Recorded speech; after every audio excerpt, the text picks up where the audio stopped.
All right, baby. This is Who's Gonna Carry the Boats. It's a classic line by David Goggins. This is a shout out to David Goggins because of the mental stamina that you guys are gonna have to maintain through this workout.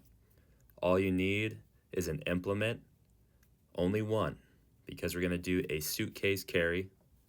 Walking for 1 mile is our objective. So first thing you'll do is you'll hop on that treadmill.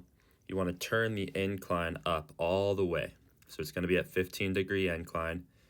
If there was more of an incline option, I would probably do it because the idea is that we're walking uphill with weight to get an incredible aerobic effect, challenge the grip, challenge your core stability, challenge your shoulder stability. Literally everything in the body has to be working in complete synergistic integration for you to successfully be able to carry this weight. So we're going to speed it up here. Me and Albin are on the treadmill here for 20 minutes. It's the same workout as the mental farmer, except we're doing a suitcase carry instead of a farmer's carry. So the suitcase is pretty self-explanatory, but you're just carrying an odd object or a weight on one side of your body. So how do we account for symmetry? Well, one of the most beautiful things about this movement is that it is asymmetrical. It challenges the transverse plane. So the opposite side of my core has to work incredibly hard to stabilize against this weight. Now you just notice we switched to the other side. So every 2 minutes, you guys are gonna switch the weight to the other side. 2 minutes on the first side, 2 minutes on the other side. 2 minutes on the first side, 2 minutes on the other side. And we're gonna complete 5 rounds of this today. So 2 minutes times 5, that's gonna give you 20 minutes. And that's the exact amount of time that's gonna take you guys to walk uphill if you put the treadmill at speed 3. So you can kind of see our pace here, although it is sped up. You can notice that we're kind of comfortably walking here with upright posture. So for me, speed 3 feels the best. You could go a little faster. That's totally fine. If you think you want to try to accomplish this distance in a faster amount of time, go for it. The only thing I'm going to warn you on that is it's going to challenge your aerobic intensity a little bit more. The faster you're trying to move, the higher your heart rate is going to get up naturally. So 3, for me, feels like a nice controlled pace. Now, if you have to go slower than 3, that's also fine too. The only requirement though, guys, is that you put that incline at the highest possible angle so that you're getting that uphill effect. Now, there is a way to progress to the 5 rounds. So if you choose a weight, I want you to commit to at least 3 rounds with that weight. So you'll do 2 minutes on the first side, 2 minutes on the second side for 3 total sets. So that's going to give you exactly 12 minutes of work. That would be your entry level time domain. 12 minutes, it's going to get you to about 0.6 miles, give or take, depending on the speed. Now, the next time you do that same weight, aim to do 4 rounds. So that's going to get you to 16 minutes. After you complete your 16 minutes, aim to get the total 5 rounds. That's going to give you your 20 minutes of work if you're going at speed 3 for the mile. Now, let's say you go at speed 3.5. I'm not exactly sure how fast you would walk a mile at that speed, but you would obviously accomplish it faster than 20 minutes. So again, that could be a strategy. I want you to still switch it every 2 minutes. So no matter what speed you guys are doing, just use 2 minutes as your time to switch. Why did I pick that number?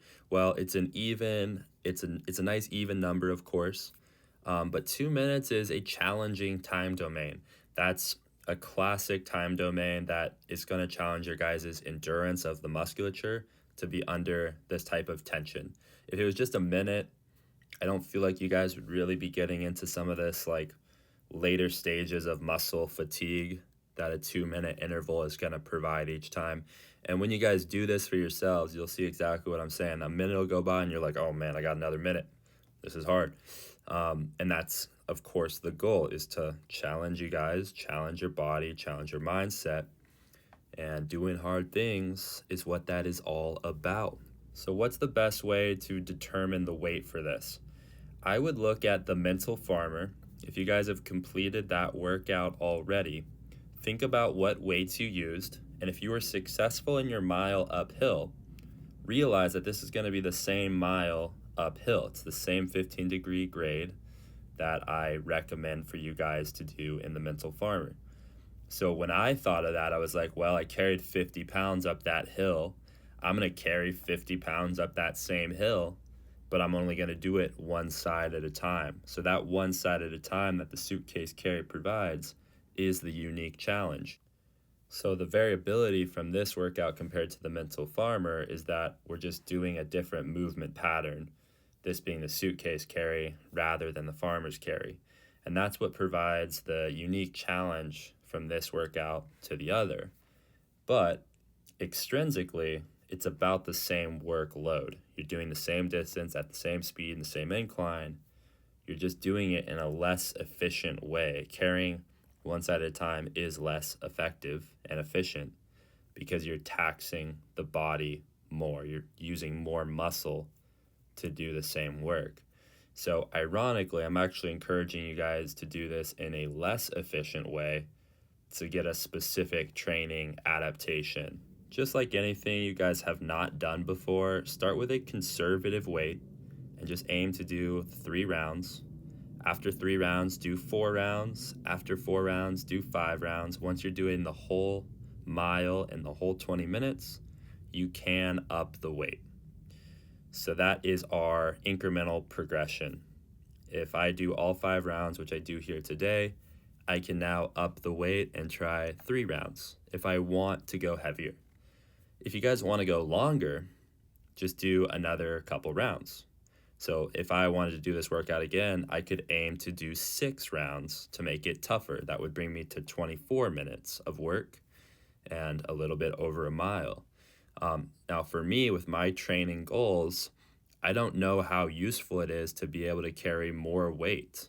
45 pounds is really heavy. It's challenging my grip a lot. My shoulders and everything are getting really taxed on this workout. And an implement that's heavier than this is going to be a very odd object. It's going to have to be a kettlebell or a dumbbell. There's not a 55-pound plate in my gym. So I'm going to take all that stuff into consideration for myself. You guys just do the same. Whatever your situation is, what are you training for? Realize the why, and then just assess that situation and make the most logical choice that fits you, your goals. A lot of this stuff is intuition based. You'll know what feels good on your body. You know what's too much weight. You know what you feel like you could do more of. And of course, I'm always here for you as your coach. Just message me with any questions on how to progress this or modify it appropriately.